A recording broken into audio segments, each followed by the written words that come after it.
Hello.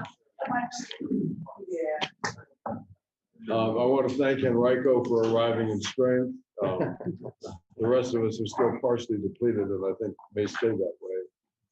So I'm calling to order the meeting of the Board of Directors of Greater Richmond Transit Company, and we'll do some introductions, starting with Dr. Coles. Jim Engel, Chesterfield County. I'm Ben Campbell. I'm Richmond Chair of the Board. Gary Armstrong, Vice Chair from Chesterfield County. Cheryl Adams, Interim CEO. Bonnie Ashley, General Counsel. Todd here from Rico County. Simon Nelson from Rico County. I'm Dan Schmidt with Michael County. Start up there. That's Director like to Director Maintenance. Director Shepherd, Capital Improvement Program Manager. Tony Santana, Area Regional Manager for National Express. Stephanie Murphy, Assistant PM, National Express. Mike Frontiero, Communications and Marketing Director. Tanya Thompson, Director of Procurement, GRTC. Good morning, Ashley Mason, Manager of Organization. Sam Singh, Director of Planning and Scheduling. Joe Dillon, Director of Organization and Legislative Law. James Wynn, Executive Assistant. Trisha Robinson, Planning Manager. Jim Torres, Chief Development Officer. Johnson Zerl, Chief Financial Administrative Officer here. Monica Carter, Safety Service Compliance Manager. Anthony Carter, Director of Risk Management, GRTC. Tim Moran, Chief of Transit Operations. Bart Smith, Chesterfield County. Ken Lance, Plan RBA. Charles Robinson, President of Chesterfield. Antoinette Haynes, Procurement Services Administrator, GRTC. Good morning, Vaughn Cecile, Executive Director. Morning, John Londos, IT Support. Thank you. Thank you. We have a new permanent IT person, right? Yes, yes, that's good. Congratulations. Yeah. All right. No public comments, Mike, set in advance. So if anyone would like to speak to the board right now, go ahead.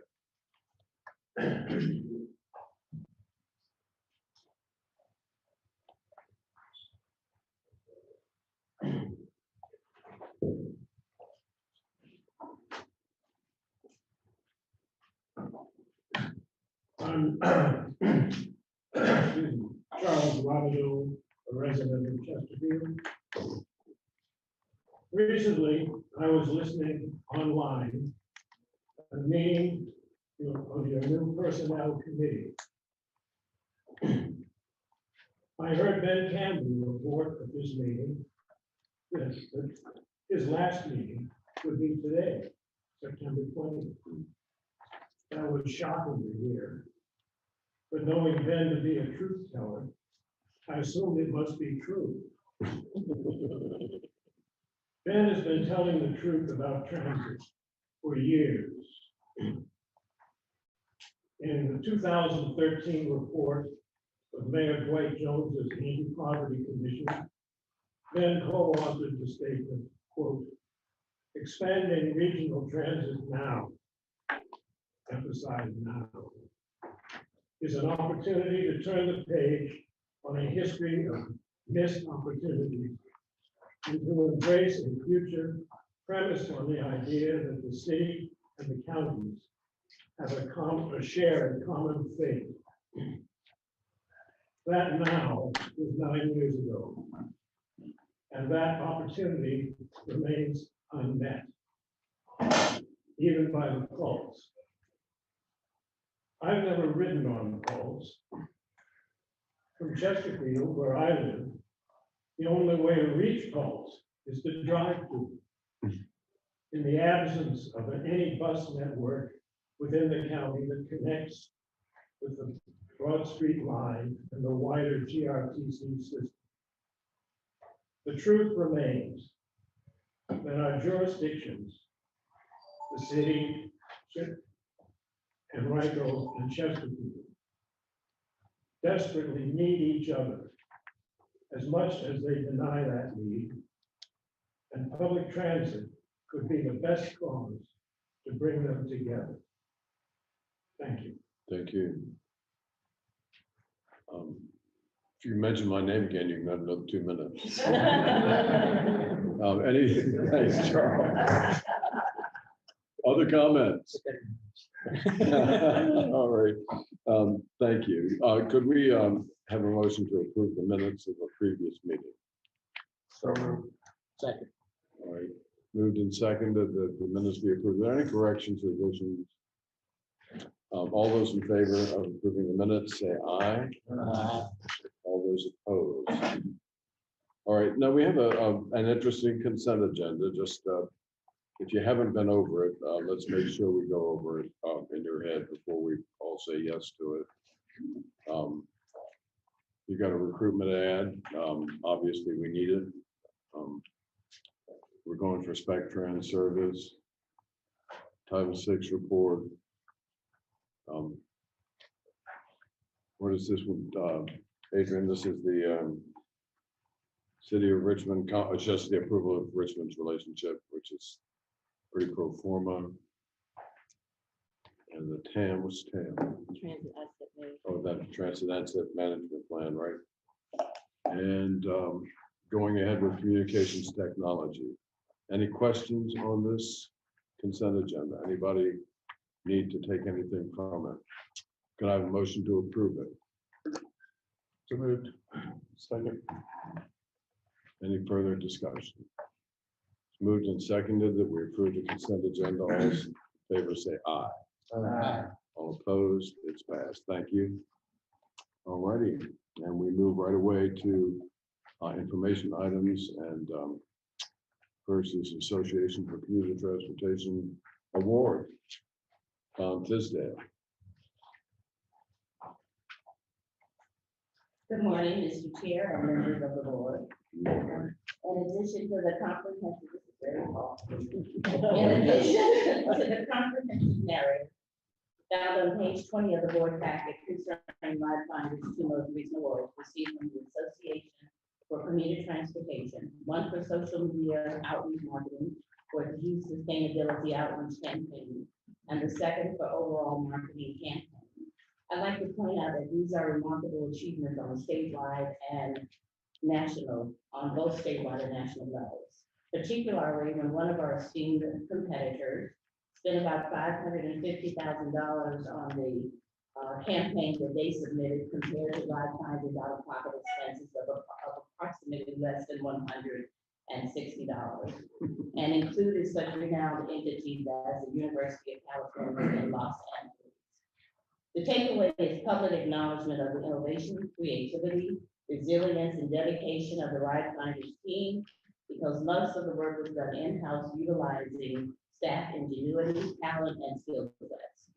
We have been receiving many calls from other agencies, both to congratulate and also to ask for some assistance. We also want to take this time to thank you for the confidence, support, and recognition of RideFinders' continuous efforts in the pursuit of excellence to represent and serve the region in the ways that impact sustainability today and tomorrow and our cross generation. Unless there are any questions, thank you. Thank you. Congratulations.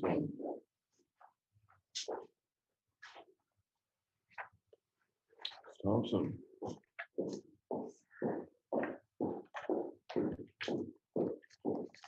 Procurement report. Yes, sir. Good morning, Mr. Chair and members of the board. Procurement's report can be found on pages 21 and 22 of your board packet. All the additions to this month's report are coming from the planning department and are the last four projects on the bottom of page 40 of page 22. The state historic preservation officer letters.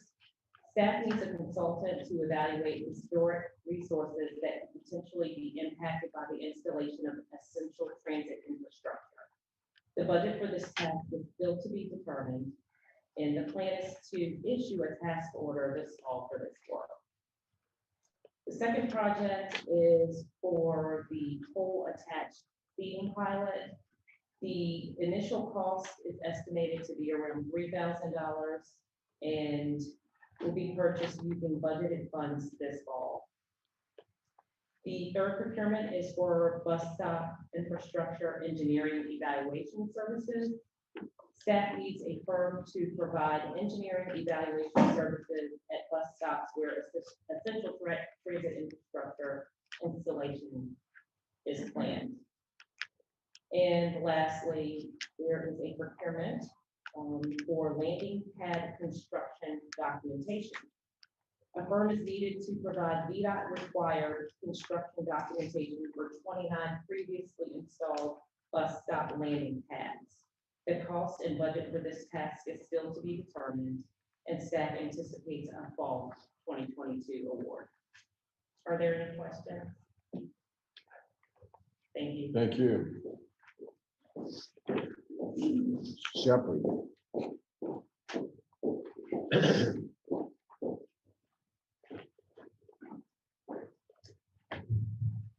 Good morning, Mr. Chair, members of the board. Morning. I have a brief update on the downtown transfer station construction. On Monday, September 12th, J.R. Cassidy took over the site at 8 Place within construction. Completed activities include the pre-construction meeting, mobilization of the site, and the installation of the site perimeter fencing.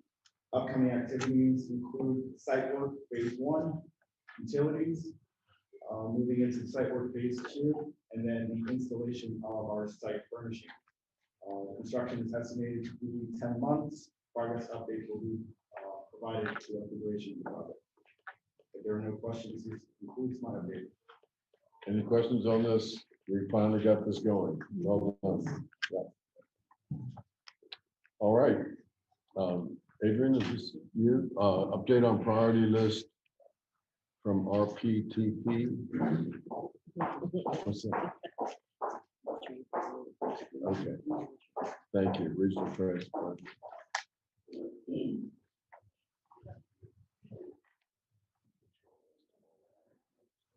Good morning,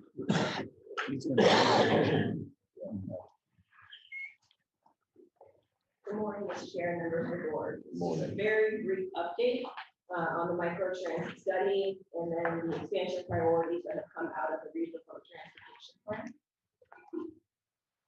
Since we met last, we had 2 meetings with the TPO Public Transportation Working Group, a subsidiary of the TAC. We met in August and September. We reviewed all of those closed zones that we've gone through with you guys.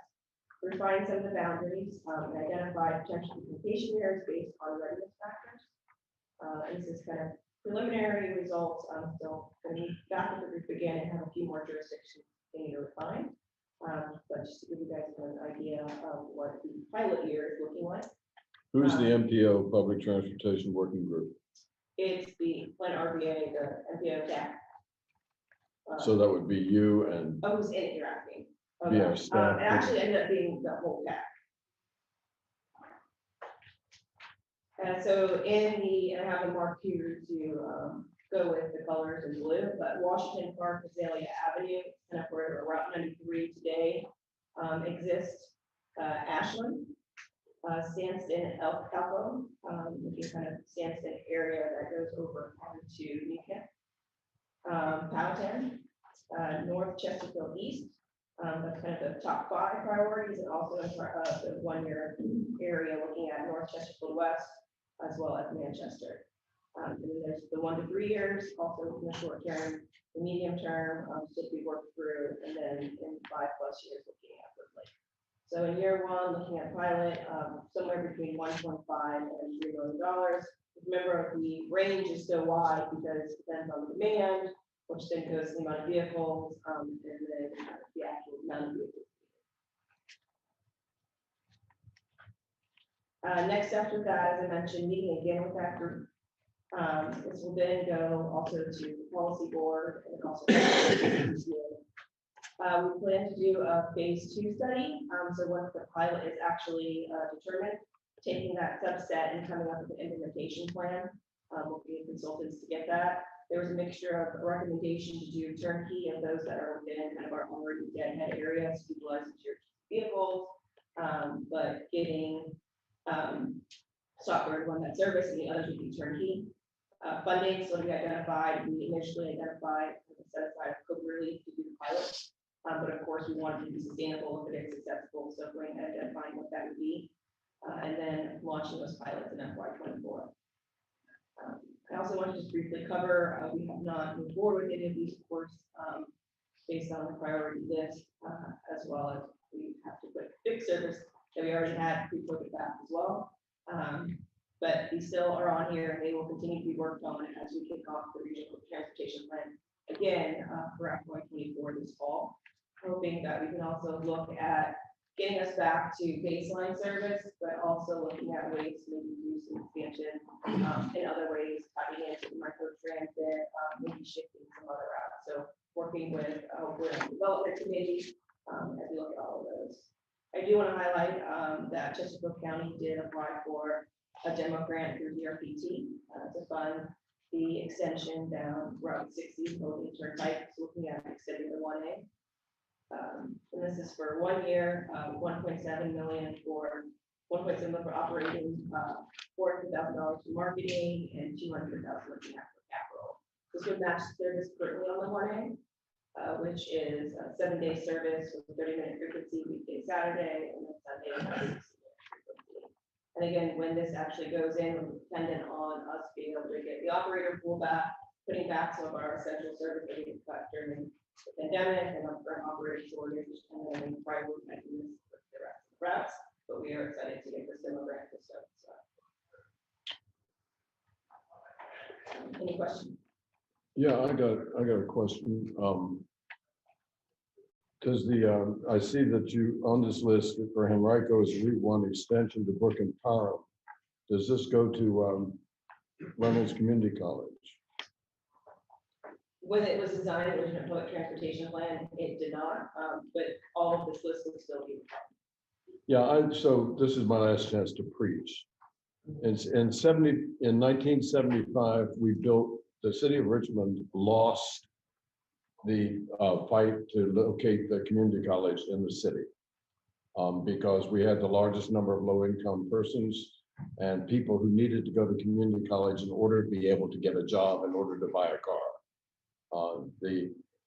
Henrico County won the location of the community college and put it on Parham Road. It is now outside the bus line. So here is this fundamental piece of public service that is essential to people's growth, that is inaccessible by public transportation and has been for decades. It's an inexcusable reality, and it shows what we have to remedy. No normal metropolitan city would put its community college beyond the bus line, and it's fairly easy to do. It's a half mile, 2.6 miles from your Brook and Parham interchange.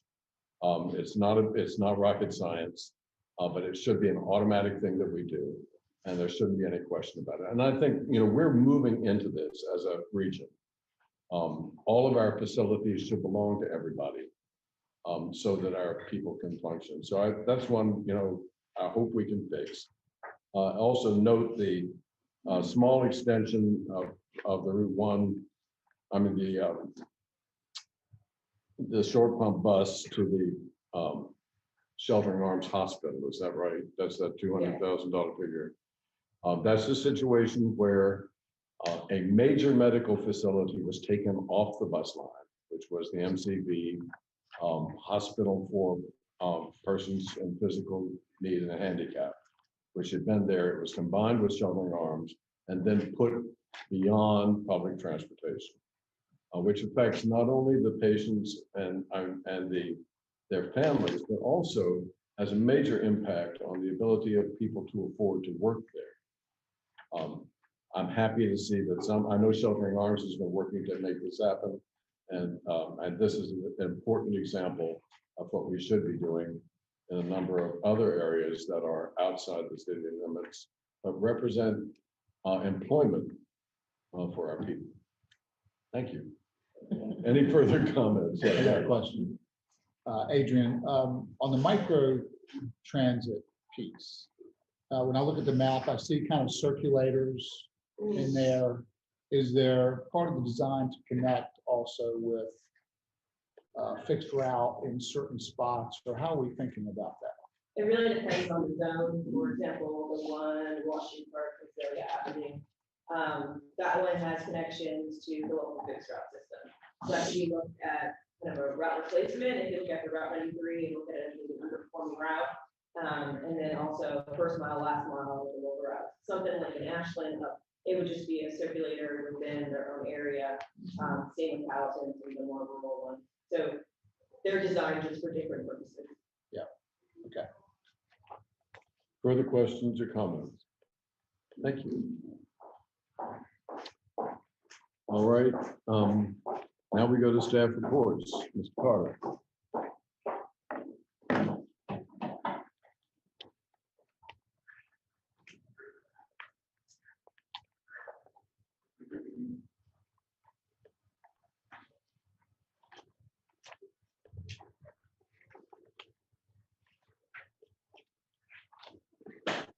Good morning, Mr. Chair, members of the board. Going over the safety performance report for the month of August. This is found on pages 32 to 36 of the board document. Starting off with the external events, overall, we had a pretty good month. We did see a decrease in the amount of accidents from July to August. In July, we had 44, and August, we had 41.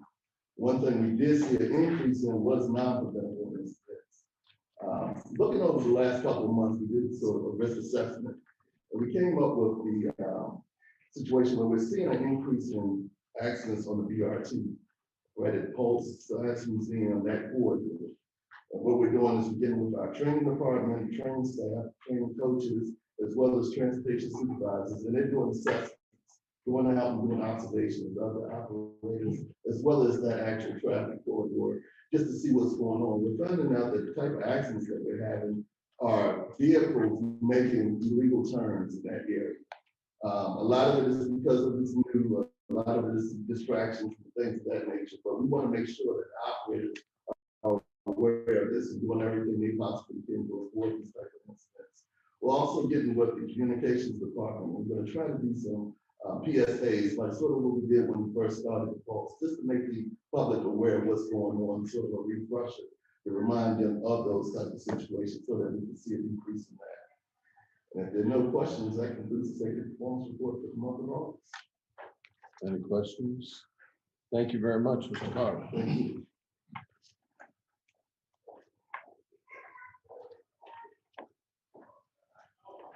Mr. Barham.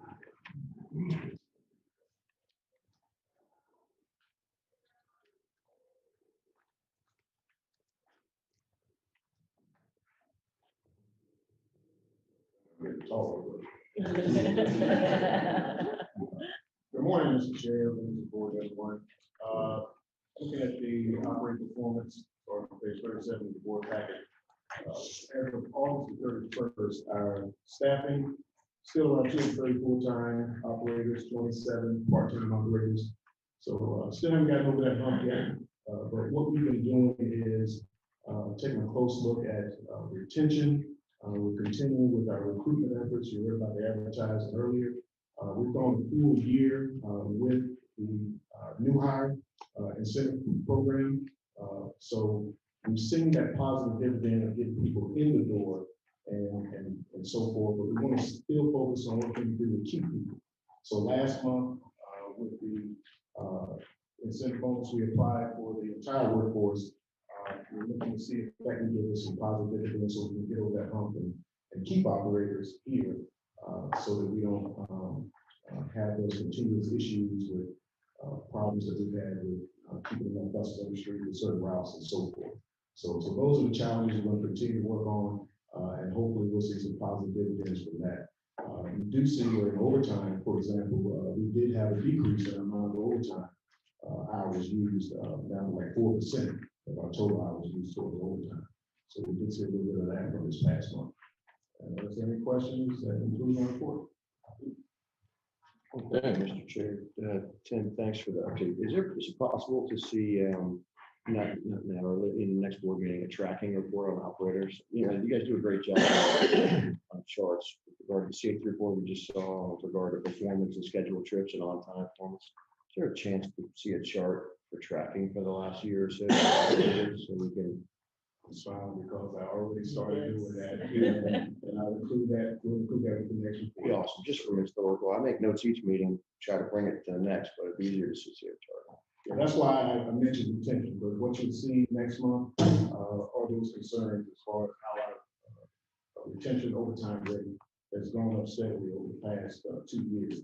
We're down around 4 or 5% a couple of years ago, 10%, now we're at 17% in terms of our turnover ratio. So yes, I'm tracking that. I started making charts and sharing it with the staff and looking and analyzing. So we'll make sure we share it. Yeah, that'd be helpful. Thank you. The retention chart would be great. The number of operators to, to ideal would be great. Appreciate it. Thank you, sir. Okay. Thank you very much. Mr. Byrd.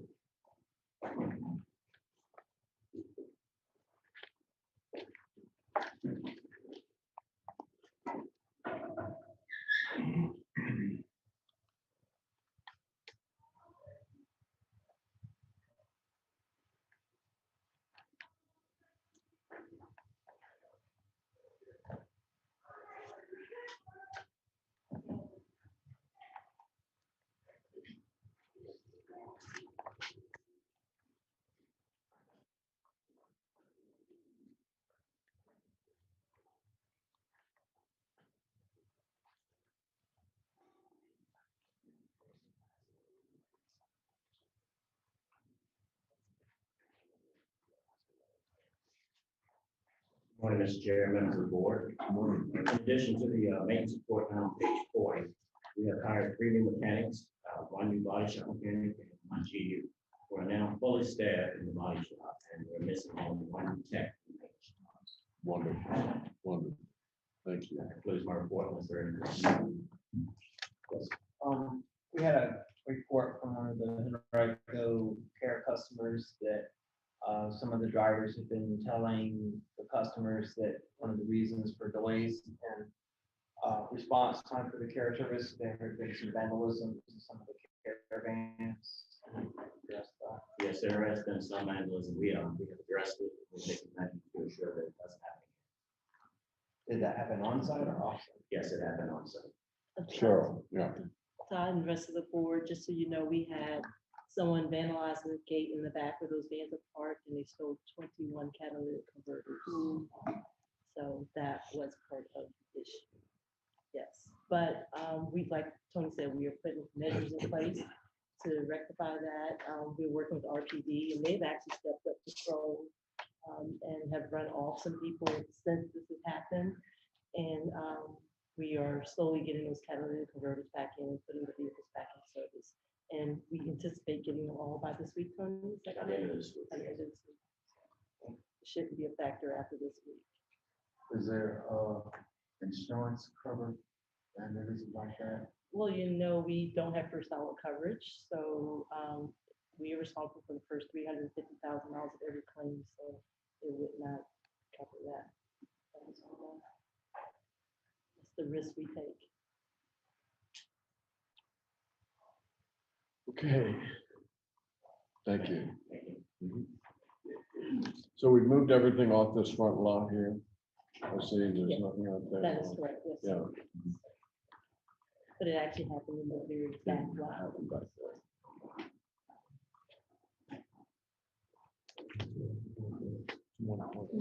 Good morning. Speaking to the ridership report, down on page 42. So we continue to see ridership growth across all fixed route services. We'll see positive trends month over month in local fixed route, the Pulse and the express routes. The local fixed route continues to exceed pre-pandemic ridership. You'll see that that's up almost 15% from August of 2019. And then overall, if you look at the total fixed route change from August of 2019, we're within 1% of what we were at that month. So it's very positive news. So unless there are any questions, that concludes my report. Is the Pulse still under its 2019? Yes, number? it's for August, it's about 25, 26% down from what it was in August of 2019. And I think we need, have you been doing some analysis on that, why that would be true? On the Pulse, I think there's multiple factors. The service is not quite back up to where it was before the pandemic. We also see State workers are continuing to come back, but they're not all back yet, or okay, they are all back, but other office workers downtown may still be working in a hybrid work environment. BCU, I think we don't see as many students riding from there, maybe a little bit less weekend ridership, because there's less service there. So I think it's a combination of factors. That's one of the things that we'll want to kind of hopefully determine when we do our Oregon destination survey next spring. Hopefully we'll have a new batch of data that we can use to really look at that issue and see what might be driving it. Yeah, a loss of 25% of your ridership is important. And we haven't got COVID as an excuse any longer. So I think we need to figure that out, see what we can do about it. Thank you. Any further comments, questions, Tom? Yeah. Question on the express service. So what we're seeing from a just general traffic flow with the return to work is that tends to be heaviest midweek, like Tuesday, Wednesday, Thursday, by sliders, Mondays and Fridays. Are you tracking the express service ridership by day so that if you're having peaks midweek, is that creating any issues versus Monday, Friday, which is probably lighter? So we haven't actually looked at it by type of weekday yet. It's kind of been on the weekday, but that would be a good idea to look at if you guys are seeing. We'll add that to our analysis. That might be worth looking at, just make sure you're at plenty of capacity for 29 and kick everyone midweek. All right, any further questions, comments? Thank you very much, Sam. Ms. Carter. Good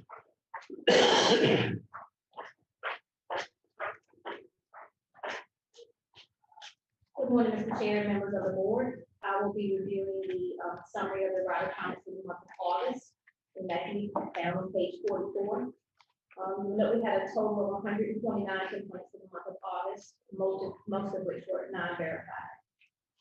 Looking at the trends that are found on page 45, in most cases, or in many cases, I should say, there were some decreases in the number of verified complaints in the categories listed, such as passed up, passenger, no-show, and late schedule, which is good for us to see that. And then lastly, we had 3 commendations from the customers regarding bus operators and their good experiences with them.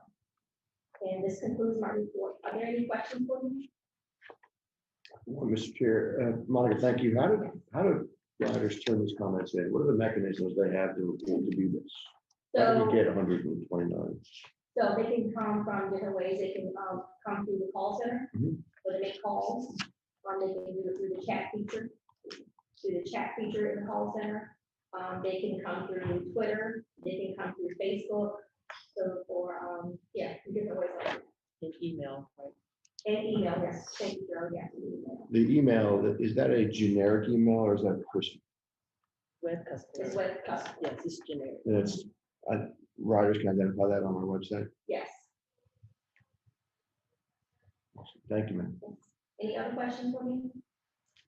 I'm sorry. Yes, sir. Non-verified, explain the verified and non-verified again. So the verifies mean that we could say that we had proof that this actually happened the way the customer reported.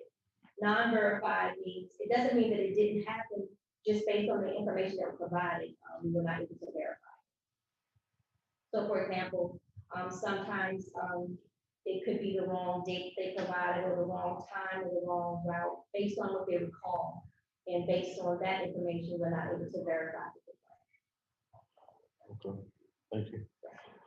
My son gave me a firsthand account of an incident that occurred on the Chamberlain one. I don't know which one of the ones it was, going north at a stop where a couple of guys started fighting on the bus, and the driver had to kind of come back and try to stop it. And it just continues to concern me that we need to do everything we can to support our drivers and figure out how to make this a safe and healthy thing for them. They didn't sign on to be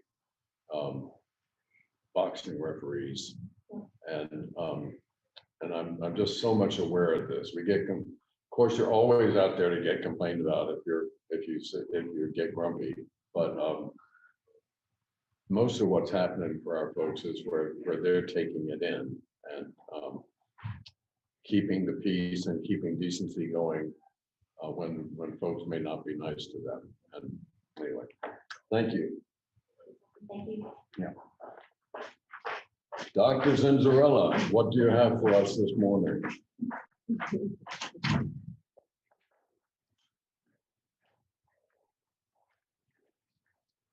Morning, Mr. Chair and members of the board. On page 46 of your package, you'll find the July 2020 financial report. As it's 1 month, we just started the new fiscal year and we're reporting on to it. So out of the gate, I'll turn to page 47, just on the key highlights. I'll respond from that page.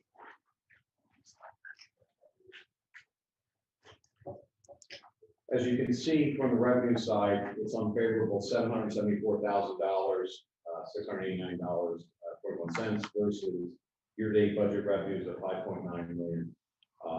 This is primarily driven to, as we've seen in the prior fiscal 22, operating expenses are lower than budget, therefore reimbursements are lower. This being also the first month of our fiscal year. There were no reimbursements that were processed for EM or ADA expenses. This is just straight operating contributions that came in. So the majority of the entirety of the unfavorability is in the federal funds. Going down to the operating expense side, it was $761,000 lower than budget.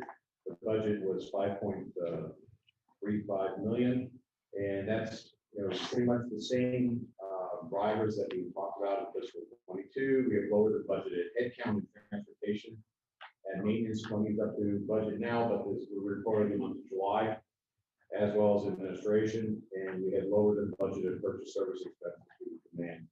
All in all, for the month of July, we had a net operating surplus of $534,000. So that's kind of the operations for the month of July in a nutshell. Looking forward to the balance sheet, which is found on page 65. The trend from June 30th of 2021 shows the strengthening as continued evidence increased cash balances, which stands at $10.93 million, of which $7.18 million is in operating funds. Decrease in accounts receivable from June 2000 is basically the timing and billing collection of federal state reimbursement and the increasing amounts of the CPI dedicated fund. Page 66 on the cash flow, cash position of $7.35 million is flat with that of June, and that's basically due to some outstanding contributions, as you see on the report agenda, the Richmond grant contribution. So that has not been realized yet. We expect that will happen shortly thereafter the approval of the grant, and then the report upon item order 33 notice is on page 67. This is the CPI special fund full report. This is populated with data through the end of August. As you can see right at the top on the receipts, the July and August receipts were around $2.6 million each month, roughly. We had some positive market performance in interest income in the LGIP. Notice that as expected, there was a unrealized loss in the month of August, as everyone else has always happened in the markets. We had some expenses for the preparation of the regional public transportation plan that Adrian has briefed you on, as well as on the micro-mobility plan that we funded our first quarter fiscal 23 fall. At the end of August, we have a balance of $25.6 million in the GRTC funds, and that's split between, as you can see, about 2/3 of the way, or almost 3/4 of the way down. About $7.5 million is in the Wells Fargo account, and the remaining $18.1 million is in the LGPM account. So all in all, 1 month reporting still solid financially, as well as cash position. So at that point, I'll conclude and take any questions.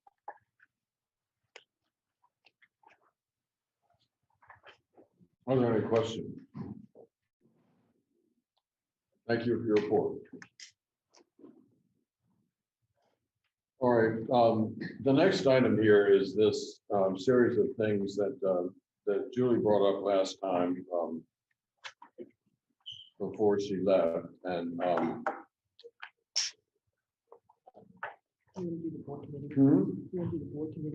oh, yeah, should we do that? Oh, thank you. Yeah, I jumped. So, but that reminds me, I want to say, welcome Cheryl as interim director of GRTC. Thank you so much for taking this on. All right, so, Dr. Nelson, what we got here? Good morning, fellow colleagues. And Joe is passing around a piece that was put together by Christian Kent and KO2. After our last meeting, we were tasked to pull a personnel group together, and a few of us sat down with Christian, and he laid out what we could expect from his organization, and what this process may look like going forward. We asked primarily two things of him, which was first to talk to some of our board members, those who are going out, staff members, stakeholders, jurisdictional staff, etc.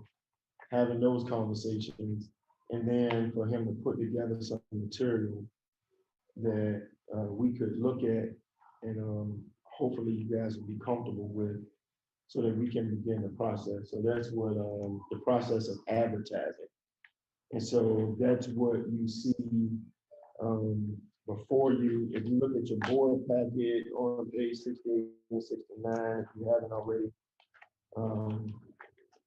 you see the highlights of what I just described. So Yvette George is the point of contact for the HR roundtable. The roundtable, I think the person that we talked to so far during this process and been from City of Richmond, Chesterfield, and all of our HR directors. So Yvette has been tagged as the point of contact. And again, the two things, I think Christian was here last week. Yes, he was here last week and talked to several of us last week. And he has put together these advertising pieces. And I think somewhere here it tells us where advertisements will be placed or posted in the following media: trans, talent, mass transit, passenger transit, conference and minority transportation officials. He'll post the position directly to their website, and perform direct and targeted outreach to their candidate base, database, and also within their professional networks. So I think that's it. If you know, if you guys want to skim through this, or I mean, this is, you know, I felt pretty good about what they were going to send out. So unless somebody has some issue, you know, I like to ask that we move forward with the advertisement of the position for executive, or what's the title, executive CEO. So this is a motion from the committee to move forward with this, as you see on page 68, and as described by Reverend Nelson. Questions, comments? Moving forward with the search for a new CEO. Any further comments? All in favor, say aye. Aye. All opposed? It's done.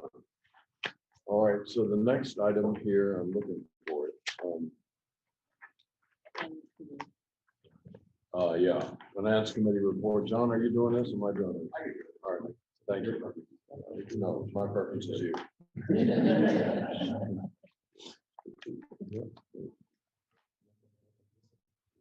Morning, Mr. Chair, members of the board. Last Thursday, September 15th, the Finance Committee met.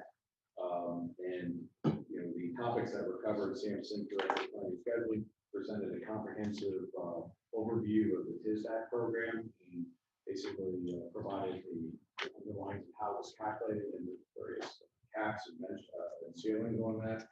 I went through the source funding models of GRTC, as well as we discussed the split percentages with within the UZA between GRTC and Petersburg. And then we concluded the discussion with conversation with regards to the current CPI adjustment for the CPA funding levels for the operating increases of the city of Richmond, county of Chesterfield. Based upon the discussion and from a practical standpoint, utilizing a June to June index for in preparation budget creates an administrative burden, not only on GRTC, but also each of the city of Richmond, the county of Chesterfield, and county of Whitehall. So what was with the resolution that is being brought forward today is that in preparation of fiscal 2024 budget for GRTC, that we're going to utilize a short indice going from the month of June 2022 to February 2023 for that fiscal 24 operating budget, and then for the fiscal 25 operating budget, we'll use the February of 23 to February of 24 CPIU adjustment, so that by having an agreement on what the CPI adjustment is in February, the city of Richmond, the counties of Chesterfield, and the counties of Whitehall can incorporate that in their own budgeting process, and we all have a uniform one resolution as to what the operating contributions will be. So that's put forth in the recommendation for consideration by the board. Everybody understand what we're trying to do here? Just get it on the February to February thing for the CPI, so localities can do their budgets. Yeah. And point out here, there is no chair to the finance committee. That's something you guys got to do once you crank up in October and get a 5-member committee rather than a 3-member committee. All right. Any questions about this? All in favor of it? Please say aye. Aye. All opposed? It's done. Thank you. All right. So these next items are the things that we brought up at the last meeting. One is policy for board and corporate leadership. Let's see, what is this? There's a whole series of them. Adoption of bylaws and articles for Old Dominion Transit Management, bylaws and articles for RideFinders, adoption of RideFinders Advisory Board by GRTC policy. And as my recollection is, y'all wanted to look at this and come back on it. I have no clue what we're supposed to do with this. Have y'all looked at it? Kind of, sort of. I think we feel more comfortable just waiting until we have the CEO. Okay. I just doesn't make sense to try to push this through. This isn't going to hold us up on anything, right? No. And I think you said it correctly, Mr. Chair. Ms. Nelson's correct. I feel the same way. And you said, you said, I don't even know what to do. I'd love to have a new person at least review it. I read it. Our council read it. It's in order, but I think the new person really needs to put their stamp on it, my opinion. Anybody else? Our council read it and we're okay with the wording, but I don't have a problem with it. And Bonnie, have you reviewed this stuff too? Yeah. I have, but I wouldn't be able to make any Comments. legal comment on it. All right. It seems to me that the sense of the board is that we'll put this off until we get a new CEO, or at least not today. Okay. That's done. Thank you. So now we have a report from our interim CEO. Good morning again. My report is short. I just want to remind everyone that the shareholders meeting will be held on October 19th at 8 a.m. and our next board meeting for October will be delayed by 1 week. It will be on October 25th at 8 a.m. here. So that's the end of my report. 25th, is it? Yes, sir. So the shareholders meeting is on Wednesday. On Wednesday. Okay. So y'all don't have to come to shareholders meeting. I'll be there. And the chair and somebody from Richmond and somebody from Chesterfield will be there. It'll take 2 minutes, and they will present to us the members of the board. who we now actually already know who they will be, since all three jurisdictions have indicated who they're going to appoint in October. Then your first meeting with the new board will be on October 25th. And at that meeting, which Cheryl will convene and ask for a motion from the nominating committee for the officers. The first thing that will happen will be the officers will be elected. And those officers will be nominated by a committee composed of Mr. Coles and Mr. Engel and Mr. Ewer. So you three guys have got to get your slate of president, vice chair, and secretary together. My hunch is one will come from each jurisdiction. So that slate is available to Cheryl at the beginning of the October 25th meeting. We already know, if you don't know, who all three of the people from each jurisdiction will be. So you'll have that in your pocket to do. Okay. All right, let's see, board chairs report. That's what I'm doing right now. Mr. Chair, quick Yeah. question. Do we know who the other people, We do. For the other jurisdictions? Yeah, Richmond's, I mean, it's no secret. Richmond's going to be Ellen and Andrews, Okay. and Lincoln will stay on. Okay, what about Chesterfield? And Chesterfield, Yeah, Barb Smith, Barb will will be be joining from staff, and a fellow named David Anderson, who works for Timmons, will be our civilian appointee, as we call Okay. All right, thank you. Thank you, yeah. And Henrico, of course, is already fully in place. And, so while I'm looking at that, let me say that one of the things we were unable to get done in the revision of the bylaws this last go-round was to look at some way of maybe doing rotating terms or extending the terms of board members. Right now, everybody's reappointed every year. And that, as you know, is kind of weird for a board. It may well be that you want to look at the possibility of having 3-year rotating terms or something in the way many boards do, so that you're assured of continuity and have some way of moving that fashion. It's your problem, not mine, but I think it's something that's worth looking at. So since this is the last meeting for 4 of us, everybody gets to have a chance to say something. And so I'm going to start with Danny Smith, who's been on here since when? Since the inception of GRTC. It's been I've thoroughly enjoyed it, believe it or not. But now served in numerous capacities, board chair, vice chair, and whatnot. I've seen a lot of changes, and I was born and raised in Richmond, so I really felt like I had a buy-in to what's going on in Richmond relative to public transit. And I've enjoyed the opportunity to see the system, or see us grow like we have. Having board meetings that normally last maybe 45 minutes, if that long initially, to where we are now, because we're discussing things that really are pertinent for us to be aware of. And I've enjoyed my ride, I guess you would say. Thank you. So Danny, what was the instruction you were given at the beginning? We were always criticizing Chesterfield because y'all got on the board and then didn't have any service. Well, it was interesting. That question was asked by, I think, the initial 3, and they were still being asked to some extent, but just make sure it's been a well-run company was basically our goal, which I think we achieved that for the most part. Maybe we slacked off a little bit at various times, but we're always looking at what the system needs. Thank you, and I think that you have done that. Mr. Coles.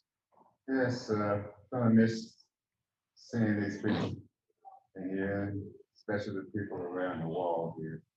I've been in transportation for about 55, 56 years on one job. Started off as a bus operator to a street supervisor, payroll department, assistant transportation director, director of scheduling, COO to CEO. It's been a wonderful experience. And over those 55, 56 years, the growth in GRTC and where transit was back then to where it's at now, I mean, it's still amazing. You know, I tell people that I think when my mother had me, she had me on a bus.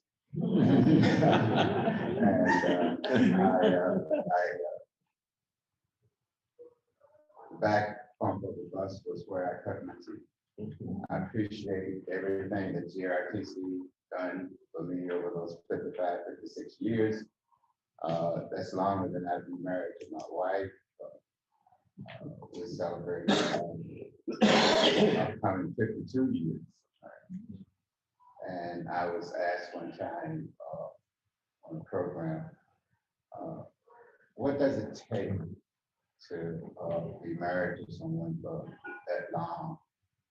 And I said, the same things that you did to get that person. It's the same things you're gonna have to do, or you should do to keep that person. And that's the same thing with the employees. When they came here for a career, to take care of their families and that type of thing. And it helped me to do that. I worked for 5 different companies in transportation, from BTC, the Virginia Transit Company, to PTM, Professional Management Company, Veolia, and everybody I think know about Veolia. They're a French company, and never met my boss. And when they sent me different stuff, I didn't understand it. I recall I didn't understand what they were saying. But anyway, worked with them, and from there, MD. Then after retiring from the transit system, not from the transit system, but after retiring from GRTC, worked for MD as a consultant for a little over a year. And then I had the great opportunity that the city of Richmond gave me to serve on this board. And I appreciate it. Love everybody. I always say, I love everybody. I even love those that don't love me. But I chalk that up to they just don't understand. Thank you. Congratulations. And keep up the good work, you. That's going to be on this board. That's going to run this organization. And don't stop it, bro. It is growing. Thank the board, Cheryl, and all of the rest of the CEOs along the way have thrown fertilizer on it. And it's still growing. So keep it growing. Throw some more fertilizer. Thank you. Thank you. Mr. Armstrong. Thank you, Mr. Chair. I'll always smile after Eldridge is speaking because, you know, he always has some funny things to say, but it's because he's a GRTC. You know, you look at him and he is GRTC, and he's been a guiding light for us for a long time. And so I want to thank Eldridge for that. Thank you. It's been an honor to serve the board and serve, you know, this great team for, gosh, 12 years or so. I don't even know. Do you know how long it's been? 12 years. You know, I got on the board, didn't really know anything about public transportation, but the team back then and there was still some of the current team have taught me a lot. I've learned a lot from my board members. Danny, of course, been here for a long time. George Braxton, great board member, missed seeing him. Eldridge, as I mentioned. Ben, you know, he and I kind of picked up at a controversial time at the GRTC a few years back, and kind of came together to solve some issues along with Eldridge and George and Danny. And so, you know, transitioning from a company that was, as I say, more of an order taker from kind of our partners to a transportation regional leader was a big goal of ours. And I think we've accomplished that to a great degree. You know, we also wanted a regional funding source, and thanks to our partners, you know, we've got a dedicated funding source for GRTC. And so now with that comes change and also great opportunity. So I'm looking forward to seeing what you guys do with the new board to really build on the foundation that these guys and really this great team has done over many, many years. And so it'll be fun to watch. I won't miss the Tuesday meetings other than missing seeing all of you guys here. I'll be missing all the awards for RideFinders because you know about 1,000 of them since I've been here. And Mr. Robideau's comments, I've always been very appreciative of all that. Chesterfield we're getting there. So hang in there with us. But that's it. It's been an honor. Thank you. Thank you. I'm reminded, Tyrone, of what happens when you set up a program and you have a series of preachers. But yeah, I'm the shortest term guy on this board of who's retiring, and it's been an honor and a joy. I'm looking around the room at people whom I admire, who I've seen just do wonderful work, and the spirit of the place is really impressive. So thank you all for that. Really competent folk who care about what we're doing. That's not always true. And it is true here. I've gained a real appreciation for the drivers. Just really have. These people are sanctified people out there in the middle of the city every day doing their work. And it's been great being with you guys on the board. You know, Gary's cooled me down a few times. But we've gotten something done. So I want to say where we are because it's important to get real about this. This is still one of the smallest public transportation systems for a city this size in the world. We know why that is and how it got that way, and we are breaking that. And you know, we ought to be twice the size we are right now. The current plans for expansion of GRTC, along with the economic development plans of the jurisdictions, mean that we will have no higher percentage of our jobs accessible by public transportation in 2045 than we do today. So we expand, but they get a Lego over there and don't put a bus to it. They get a hanging garden over there and don't put a bus to it. They get an Amazon with a new interstate thing in Chesterfield and don't put a bus to it. They get a Capital One out there and don't put a bus to it. Every time you do that, you exclude 15% of the population from whatever happens. And that 15% is not mostly going to be white folks. And that's where we are as a city. I know we're working at it. I am so grateful for where we've come to. But we need to understand, and we've got a financial problem that we're going to be facing, as we all know. We've got two things holding us up. One is we don't have the personnel, and it was really good to be with Jim and Dan the other day, just looking at the question of how we rebuild our workforce, because we got to do that. And this other is money. With the CBTA money that we got, basically will pretty much be sopped up into our existing operation with a little bit of expansion when we finally get going. So y'all gonna have to look for some more money, or we will really still be a very small percentage of what we need to be. What I know is that the metropolitan cities in America that do good public transportation are the ones that are stronger, that are doing better.